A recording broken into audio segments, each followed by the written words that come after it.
Hello Aries, Sun, Moon, Rising, and Venus Sign. Sana po ay nasa mabuti kayong kalagayan. My name is Suzy and welcome back po sa Star Tarot.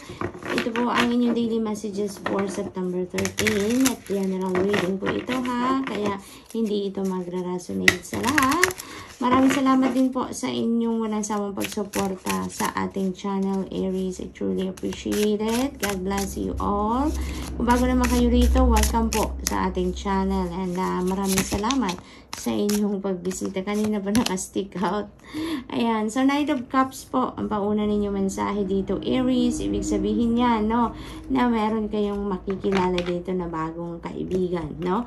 And that person also, talaga namang parang soulmate ninyo to, na click agad kayo, makikita nyo agad or mararamdaman ninyo agad na parang kay tagal nyo na siyang kakilala, no? Yung parang meron kayong deep connection agad-agad, yung parang ganon.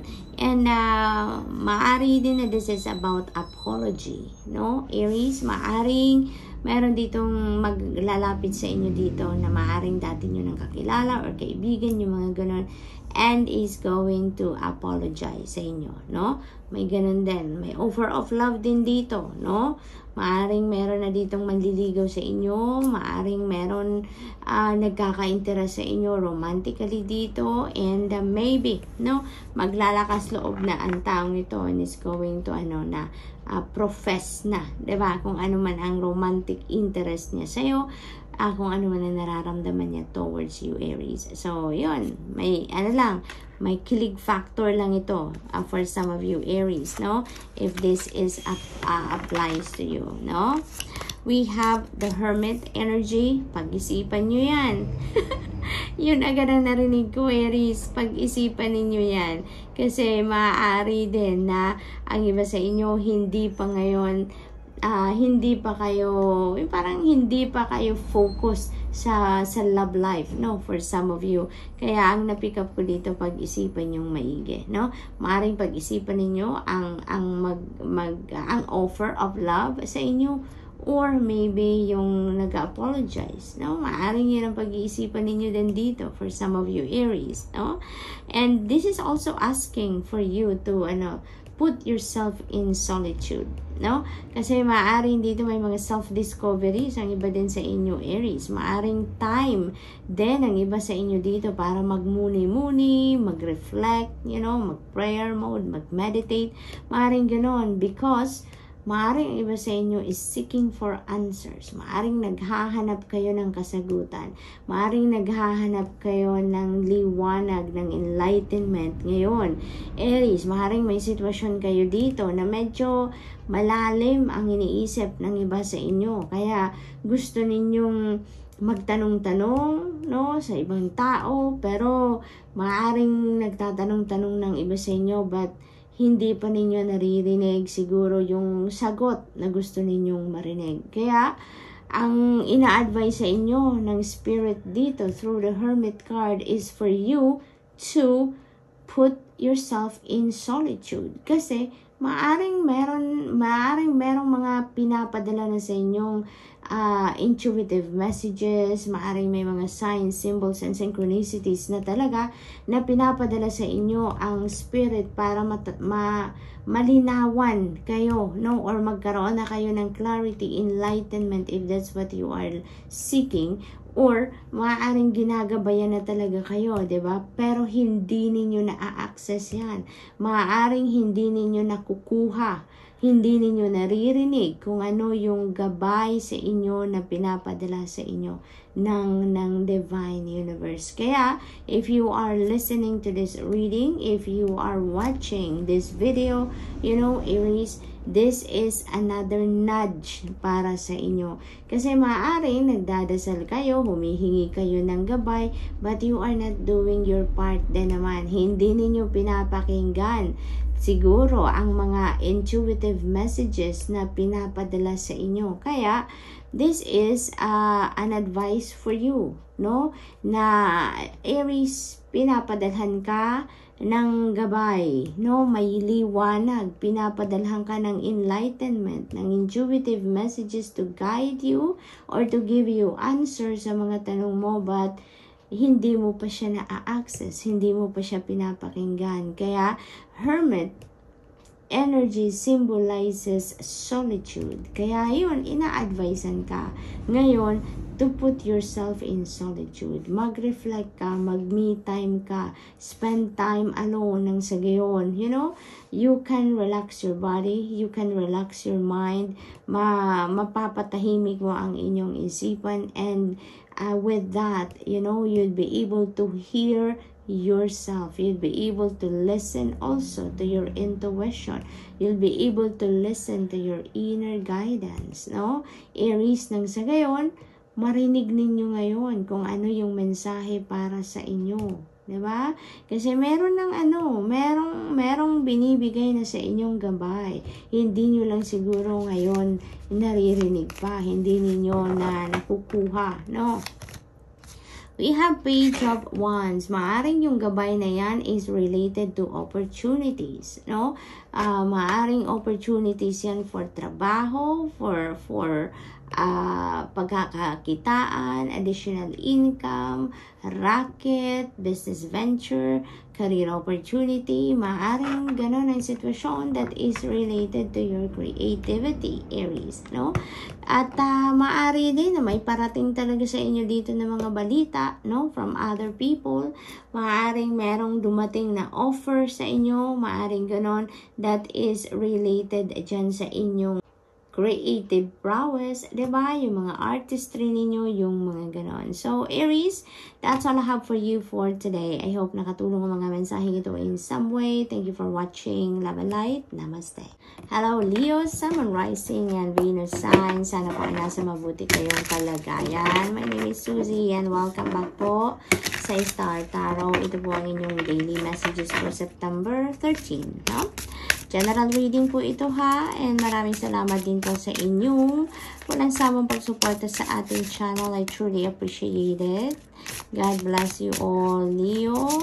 Kung bago naman kayo rito, welcome po kayo rito sa ating channel. We have King of Swords. This is truth, no? Truth is coming to light, or maaari din na ang truth na to ay ang truth na gusto ninyong marinig or malaman, no? For quite a while na. Ngayon, Leo, lalabas na yan, no? Malalaman nyo na. You are getting the clarity or getting enlightenment na din ngayon, Leo, if that's what you are looking for, if that's what you need, no? At maaari din dito na ang iba sa inyo is thinking of, consulting sa mga professionals. Maaring may sitwasyon kayo dito na kailangan ninyo ng professional advice, professional opinion, and sinasabi ni King of Swords na wag na kayong wag na kayong magpatumpik-tumpik pa, wag na kayong mag-procrastinate, no? Pumunta na kayo, lumapit na kayo sa mga professionals at sumangguni na kayo kung ano ang kailangan ninyong tulong dito, no? And also, be true to yourself, be honest, no? Kung ano yung gusto ninyong sabihin ninyo, kung ano yung gusto ninyong i-express, kung ano nasa isip ninyo, kung ano nasa puso ninyo, say it, express it, put them into words, no, Leo? And be clear with what you really want. No, kung anong gusto ninyong ipahayag, yon ang sabihin ninyo. Okay? What else? We have 3 of Pentacles. That is the beginning of your success. Someone is really going to help you dito, Leo, na magtagumpay ka, no? May support energy dito sa inyo. Maaring yung isasangguni ninyo dito, maaring yung professional opinion na to, professional advice na to, maaring yun talaga ang makakatulong sa inyong sitwasyon sa ngayon. Kung ano yung kailangan ninyong ikonsulta, no? Maaring yan na lang ang missing piece, no, Leo? Kaya naman, sinasabihan na kayo dito na go for it. Wag na kayong mag-procrastinate, okay? So, this is, collaboration din, Leo, no? collaboration din dito. Definitely someone is willing to help you sa kung ano man ang inyong binabala, kung ano man ang inyong endeavor dito, kung ano man ang inyong project. Yun, merong tulong talaga na parating sa inyo. Merong makikipag-collaborate sa inyo. Merong mag-o-offer sa inyo dito ng partnership din, no? For some of you. Page of Swords, ayan, definitely, no? Siguro talaga meron kayong hinahanap na detalye, na information, na mga ganon. And you are getting that, no? Maaaring meron ditong decision making kayong kinakaharap. And you can't make a decision yet dahil siguro kulang ang information. But you know, with the coming of Page of Swords, this is information, communication na parating sa inyo sa ngayon. And maybe, ito na yung magbibigay sa inyo ng opportunity na makapag-desisyon na kayo. Kung ano man yung kailangan ninyong pagdesisyon nandito, pinag-iisipan ninyong mabuti, si Page of Swords, no, nagsasabi na yan, na yung informasyon na parating sa inyo sa ngayon, maybe coming from the King of Swords, yung mga makakausap ninyo, or maybe doon sa mga taong tutulong sa iyo, maaaring sa kanila manggagaling ang detalye, or ang informasyon na kailangan ninyo, so that makapag-desisyon na kayo. Makapagawa na kayo ng kung ano man ang kailangan ninyong pag-desisyonan, Leo. So, yung tulong talaga na parating sa inyo, yung support ng ibang tao dito, will be the key, no? Para makuha mo na kung ano ang inyong kailangan, madesisyonan mo na kung ano ang kailangan mong pagdesisyonan. So, good luck to that, Leo, and that's all I have for you for today. I hope nakatulong ang mga mensaheng ito in some way. Thank you for watching. Love and light. Namaste. Hello, Sagittarius, Sun, Moon, Rising, and Venus sign. Sana po nasa mabuti kayong kalagayan. My name is Susie, and welcome back po sa Star Tarot. Ito po ang inyong daily messages for September 13, and general reading po ito, ha? Kaya hindi ito magra-resonate sa lahat. Maraming salamat din po sa inyong walang samang pagsuporta sa ating channel. I truly appreciate it. God bless you all. Kung bago naman kayo rito, welcome po kayo rito sa ating channel. Thank you sa inyong pagbisita. Page of Pentacles, napakaganda, no? Meron ditong opportunity for you na maaring yan ay related sa inyong money, career, and finances. Maaring may mga balita, may mga information, news kayo dito na dadating sa inyo na maaring linked yan doon sa mga siguro in-applyan ninyong position sa trabaho. Maaring nag-a-apply kayo for abroad, no? Trabaho sa abroad. Maaring nag-apply kayo ng loan somewhere, no? Sa mga bank or other financial institution, and maybe, you know, at this time, maaring ito na, ma-receive na ninyo ang mga updates, ma-receive na ninyo ang mga balita, tawag siguro na maaring na-hire na kayo, tanggap na kayo, or for job interview kayo, or maaring na-approve na yung loans, yung mga ganun ba, no? Kaya, this is an exciting news, no, na parating sa inyo dito, Sagittarius. At kung anong hinihintay ninyong balita about those things, no, maaring ito na yon, maaring ito na yung magpapa-excite talaga sa inyo, no? We have Queen of Wands, and you know what? Kung ano man ang ginawa ninyo dito, you're really going for it. You are really going to grab that opportunity, no? Kung siguro na-hire na kayo, talagang wala nang patumpik-tumpik pa. Pag sinabi sa inyong, can you start tomorrow? Talagang mag-i-start tomorrow. Maaring gano'n ang sitwasyon ng iba sa inyo.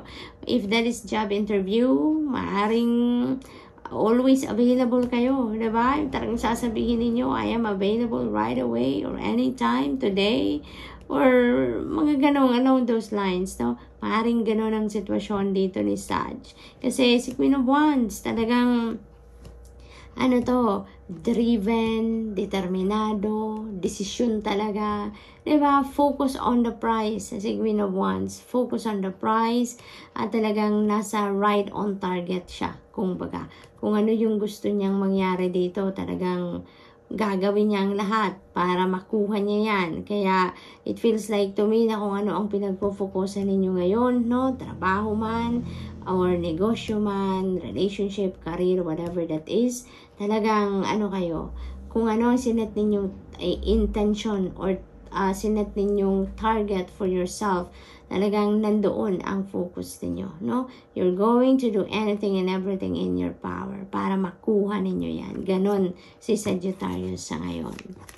What else? We have Ace of Pentacles. Yay! So this is really a beautiful energy din.